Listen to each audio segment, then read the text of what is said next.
समस्त विद्यार्थियों का हार्दिक स्वागत है। पिछले लेक्चर में हम लोगों ने गॉस की प्रमेय पढ़ी थी और आज के लेक्चर में हम लोग गॉस की प्रमेय के अनुप्रयोग पढ़ेंगे। तो हेडिंग है हमारी यहाँ पर गॉस की प्रमेय के अनुप्रयोग, और अनुप्रयोग में नंबर 1 हेडिंग है अनंत लंबाई के एक समान आवेशित तार के निकट विद्युत क्षेत्र की तीव्रता। मतलब अनंत लंबाई का कोई भी एक समान रूप से आवेशित तार होगा, उस तार के निकट विद्युत क्षेत्र की तीव्रता का सूत्र हम लोग ज्ञात करेंगे, लेकिन गॉस की प्रमेय की सहायता से या गॉस की प्रमेय का प्रयोग करके। तो हमारे पास में एक अनंत लंबाई का सीधा तार हो गया और तार के लिए प्लस क्यू आवेश दिया गया है जो पूरे तार पर एक समान रूप से वितरित हो जाएगा। अब इस आवेशित तार के निकट विद्युत क्षेत्र की तीव्रता ज्ञात करनी है। तो इस तार से स्मॉल r दूरी पर एक बिंदु P मान लिया जहां पर विद्युत क्षेत्र की तीव्रता ज्ञात करेंगे। अब गॉस की प्रमेय हमारी तभी लग सकती है बिंदु P पर जिस समय पर हमारे पास में बंद पृष्ठ हो। तो यहाँ पर बंद पृष्ठ के लिए हम लोग बिंदु P से गुजरने वाला स्मॉल r त्रिज्या का तथा स्मॉल l लंबाई का एक बेलनाकार पृष्ठ खींच लेंगे और इस पृष्ठ के लिए हम लोग गॉसियन पृष्ठ बोलेंगे, क्योंकि गॉस की प्रमेय लगाने के लिए हमने इस पृष्ठ को खींचा है, इसलिए इसके लिए हम गॉसियन पृष्ठ बोलेंगे। अब यहाँ पर बिंदु P पर इसके चारों ओर एक छोटा सा क्षेत्रफल मान लिया हमने dA।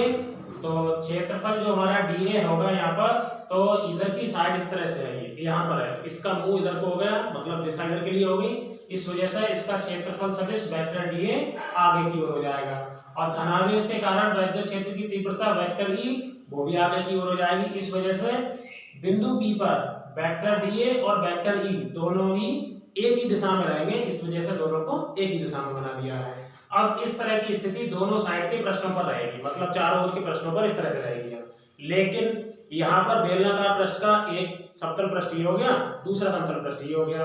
अब यहाँ पर क्या स्थिति होगी, उसके लिए हमने एक जगह पर यहाँ दिखा दिया है कि यहाँ समतल पृष्ठ पर एक छोटा सा क्षेत्रफल dA ले लिया, तो इस छोटे से क्षेत्रफल पर विद्युत क्षेत्र की तीव्रता वेक्टर E तो आगे की ओर हो जाएगी इस तरह से। अब यहाँ पर जो क्षेत्रफल होगा तो वो क्षेत्रफल उसकी दिशा ऊपर की ओर होगी, तो उसका क्षेत्रफल सदिश वेक्टर dA ऊपर की ओर हो गया। अब यहाँ पर वेक्टर E और वेक्टर dA इन दोनों के बीच में कोण 90 डिग्री बन गया और 90 डिग्री कोण बनने की वजह से हम लोग प्लस पढ़ चुके हैं। फाई E बराबर vector E dot vector dA, जब खोलेंगे तो E dA cos 90 डिग्री हो जाएगा और cos 90 का मान 0 होता है, इस वजह से यहाँ पर जो गुजरने वाला फ्लक्स है वो शून्य हो जाएगा। तो इस तरह से जो हमारा बेलन होगा ये या गॉसियन पृष्ठ होगा, इसके जो समतल पृष्ठ होंगे एक तो ये वाला और दूसरा समतल पृष्ठ नीचे की ओर यहाँ पर ये वाला होगा। इन दोनों पृष्ठों से गुजरने वाला विद्युत फ्लक्स का मान शून्य हो जाएगा, यहाँ दोनों के बीच कोण 90 डिग्री होने के कारण। तो हमारा जो फ्लक्स बचेगा वो केवल इस तरह से ये गोल वाले पृष्ठ पर बचेगा। यहाँ पर इसको लिख लेते हैं।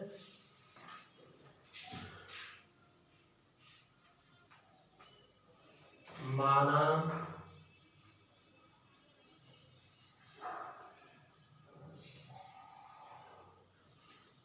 अनंत लंबाई के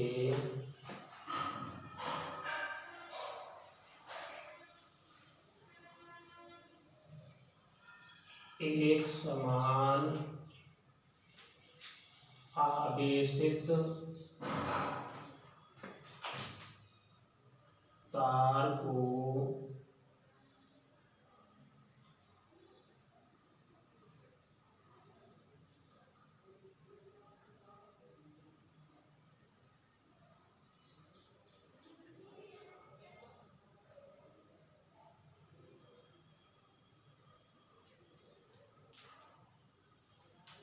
तार पर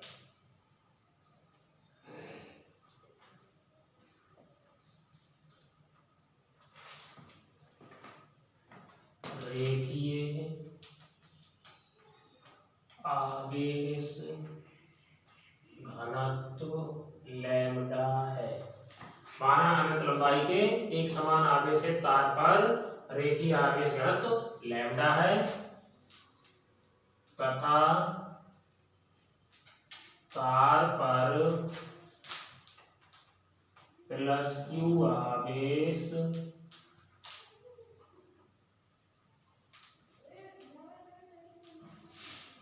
एक समान रूप से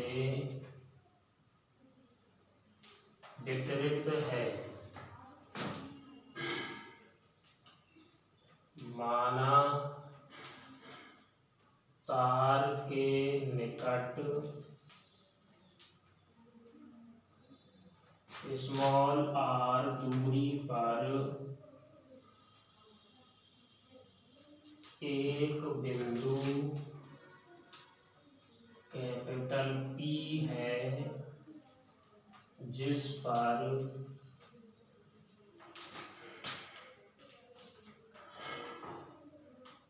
वैद्युत क्षेत्र की तीव्रता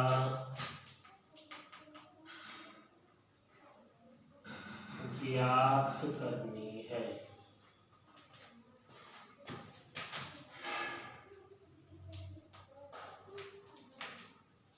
इसके लिए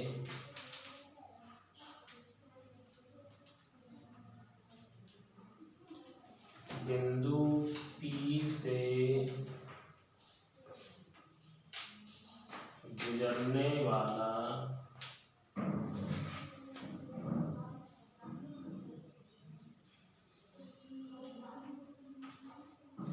तार के चारों ओर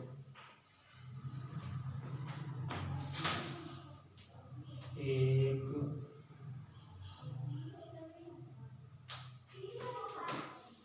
बेलनाकार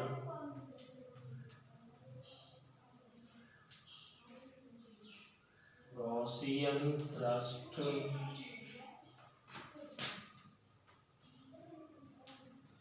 खींच लेते हैं।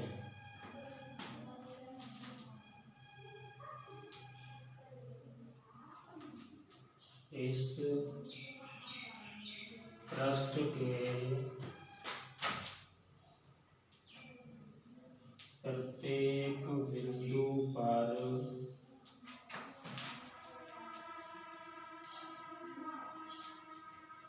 वैद्युत क्षेत्र की तीव्रता कैपिटल E का मान एक समान होगा।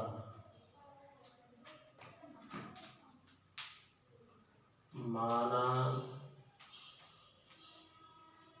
बिंदु P के चारों ओर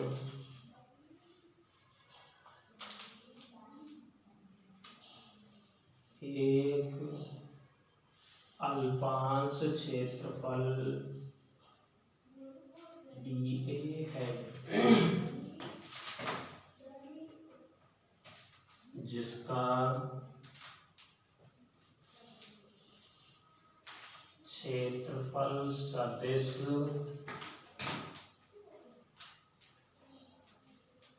वेक्टर dA है।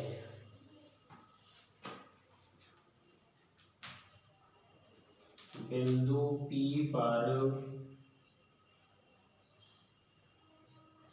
वैद्युत क्षेत्र की तीव्रता वेक्टर E तथा क्षेत्रफल सदिश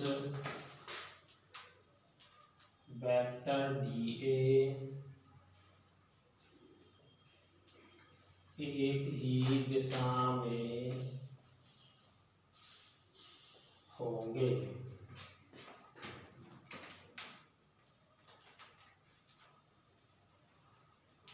अतः अल्पांश क्षेत्रफल dA से गुजरने वाला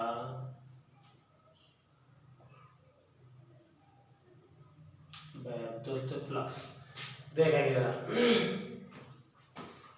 हमने मान लिया माना अनंत लंबाई के एक समान आवेशित तार पर रेखीय आवेश घनत्व लैम्डा है और तार पर जो प्लस की आवेश है वो एक समान रूप से वितरित है।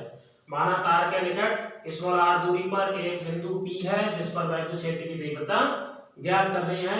इसके लिए बिंदु P से गुजरने वाला तार के चारों ओर एक बेलनाकार गॉसियन पृष्ठ खींच लेते हैं और इस गॉसियन पृष्ठ के प्रत्येक बिंदु पर वैद्युत क्षेत्र की तीव्रता कैपिटल E का मान एक समान होगा। और हमने ये मान लिया कि बिंदु P के चारों ओर एक अल्पांश क्षेत्रफल dA है जिसका क्षेत्रफल सदिश वेक्टर dA है और बिंदु P पर वैद्युत क्षेत्र की तीव्रता वेक्टर E तथा क्षेत्रफल सदिश वेक्टर dA दोनों हमारे एक ही दिशा में रहेंगे। तो छोटा सा जो क्षेत्रफल P के चारों ओर है तथा अल्पांश क्षेत्रफल dA से गुजरने वाला वैद्युत फ्लक्स। तो क्षेत्रफल छोटा है तो फ्लक्स का मान भी छोटा होगा। d फाई E बराबर vector E dot vector dA। इसके लिए हम लोग खोल करके लिखेंगे तो d फाई E बराबर E dA cos। अब यहाँ दोनों एक ही दिशा में हैं, वेक्टर E और वेक्टर dA, इनके बीच में कोई कोण नहीं है तो कोण हो गया 0, cos 0 डिग्री। तो d फाई E बराबर E dA और cos 0 का मान होता है 1, ये आप लोग जानते हैं। तो cos 0 का मान 1 होता है तो cos 0 की जगह पर 1 लिख देंगे। तो d फाई E बराबर 1 से गुणा करेंगे तो इतना ही रहेगा E और dA। ये हो जाएगी हमारी समीकरण नंबर 1।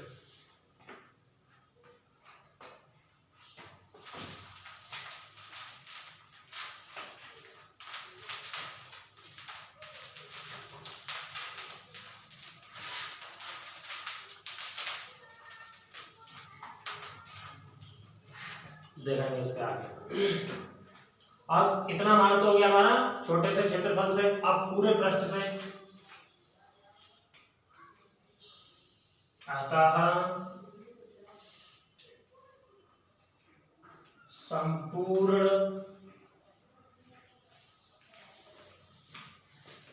गॉसियन पृष्ठ से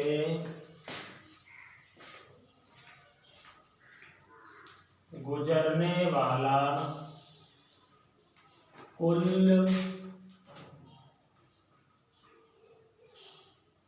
वैद्युत फ्लक्स। तो पूरे पृष्ठ से गुजरने वाला कुल वैद्युत फ्लक्स हो जाएगा हमारा फाई ई बराबर। अब कल भी हम लोगों ने ये जाना था जितने अनंत सूक्ष्म छोटे मान डीए वाले होते हैं या डी वाले होते हैं उनके लिए सब इकट्ठा जब जोड़ते हैं तो समाकलन से जोड़ते हैं। तो फाई ई बराबर हो जाएगा समाकलन डी फाई ई। पूरे पृष्ठ के लिए जितने छोटे छोटे भागों के लिए डी फाई ई फ्लक्स होंगे वो सब हमारे जुड़ जाएंगे। अब यहाँ बंद समाकलन इस वजह से नहीं लगाएंगे क्योंकि जो तार है उसके कारण मान निकाल रहे हैं तो सीधा तार हमारा बंद पृष्ठ नहीं होता है, इस वजह से यहाँ पर बंद समाकलन नहीं करेंगे। डी फाई ई का मान समीकरण 1 से लिखना है तो समीकरण 1 से फाई ई बराबर समाकलन को वैसे लगाएंगे। डी फाई ई का मान था हमारा ये ई डी ए। अब जोड़ना छोटे भागों को है मतलब डीए के लिए तो समाकलन को डीए के पास लिख देंगे। फाई ई बराबर ई को बाहर लिखेंगे समाकलन और डीए। अब समाकलन डीए का मतलब हुआ कि पूरे बेलन के वक्र पृष्ठ का क्षेत्रफल, और वक्र पृष्ठ के क्षेत्रफल का सूत्र आप लोग पढ़ते थे 2 पाई आर एच, जहां पर स्मॉल एच हमारी ऊंचाई होती है लेकिन हमारे पास में ऊंचाई की बजाय लंबाई स्मॉल एल है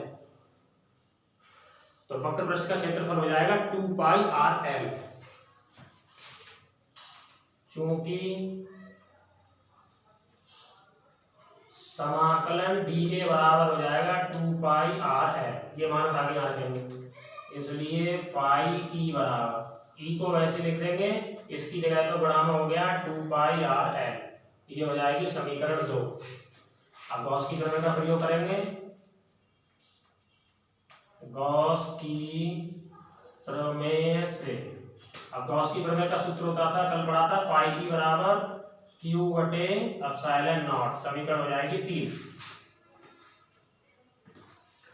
अब समीकरण 2 और 3 के लिए ध्यान से देखेंगे।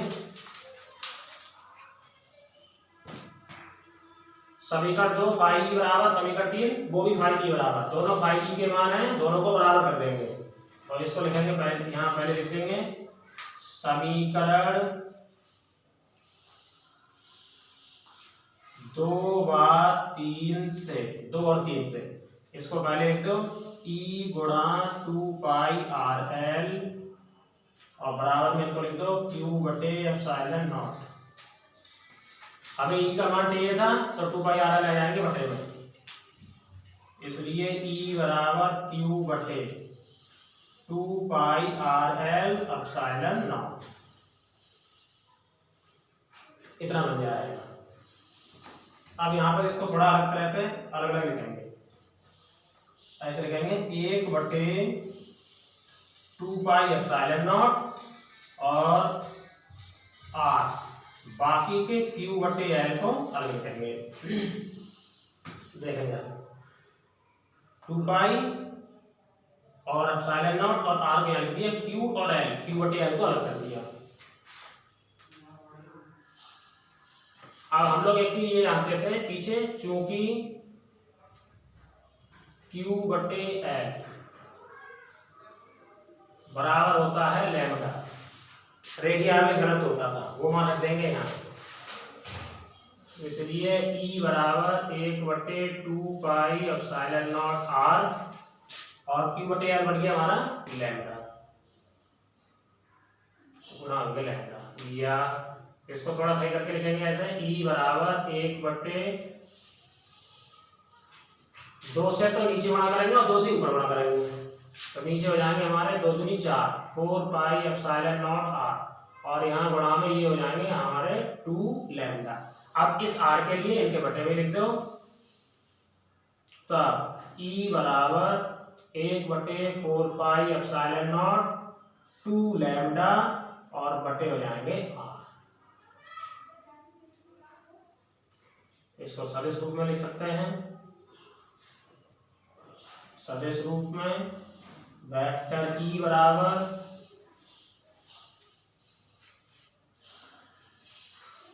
1/4πε0 2 लैम्डा बटे R और R कैप।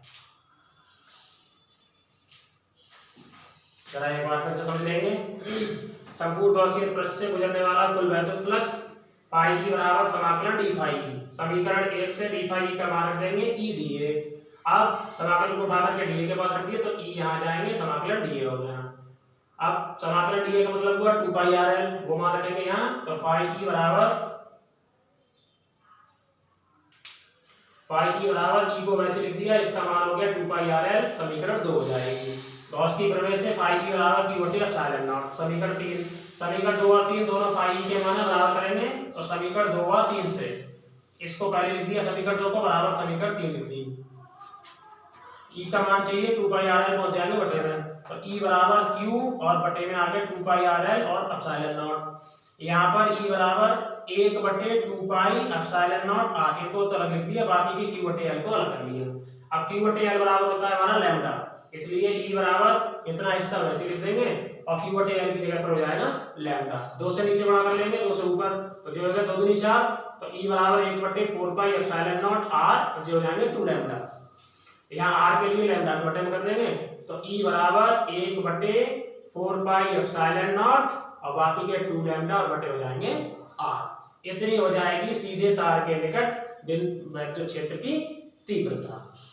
इसी चीज को सदिश रूप में लिख दिया, वेक्टर E बराबर 1/4πε0 2 लैम्डा बटे R और R कैप, ये एकांक सदिश दिशा दिखाने के लिए। तो यहाँ से देखिए जो वैद्युत क्षेत्र की तीव्रता है वो तार से दूरी स्मॉल r के व्युत्क्रमानुपाती है, तो ऐसी स्थिति में जो वैद्युत क्षेत्र की तीव्रता होगी हमारी वो दूरी स्मॉल r के व्युत्क्रमानुपाती रहेगी और इसकी दिशा हमारी तार के या चालक के लंबवत बाहर की ओर रहेगी, इस तरह से। तो ये था हमारी गॉस की प्रमेय का पहला उपयोग और अनंत लंबाई के सीधे तार के निकट वैद्युत क्षेत्र की तीव्रता।